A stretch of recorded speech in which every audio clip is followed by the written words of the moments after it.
Jeremiah was known as the weeping prophet. So when you read these 52 chapters, you may find places in which it just doesn't seem like there's any hope at all.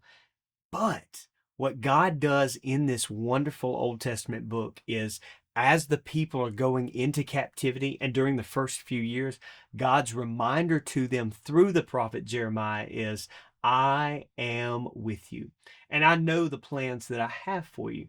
In fact, you probably know the verse Jeremiah 29:11. It's one that's famously quoted by many Christians, but rarely understood in its context. Remember, context is key.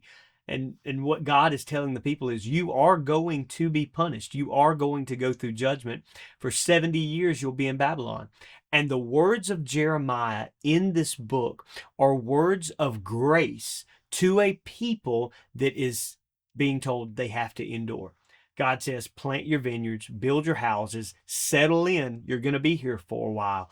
But I am with you, and I will bring you back out, back into your promised land. And why is this important for us?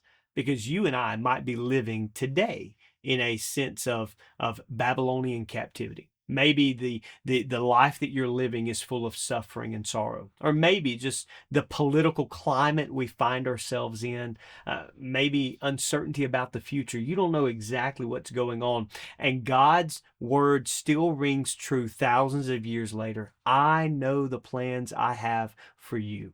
Well, how does that point us to the gospel? Because the plan of God for us was to be saved by Jesus Christ.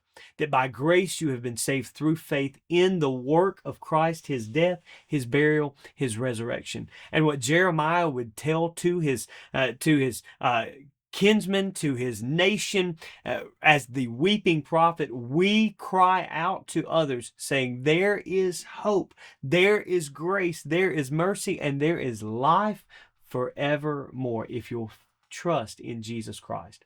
Jeremiah mentions this righteous branch that would come up and provide life, talking about the Messiah. And so as you read the book of Jeremiah, don't read it merely about a captivity, but read it about the promise of life.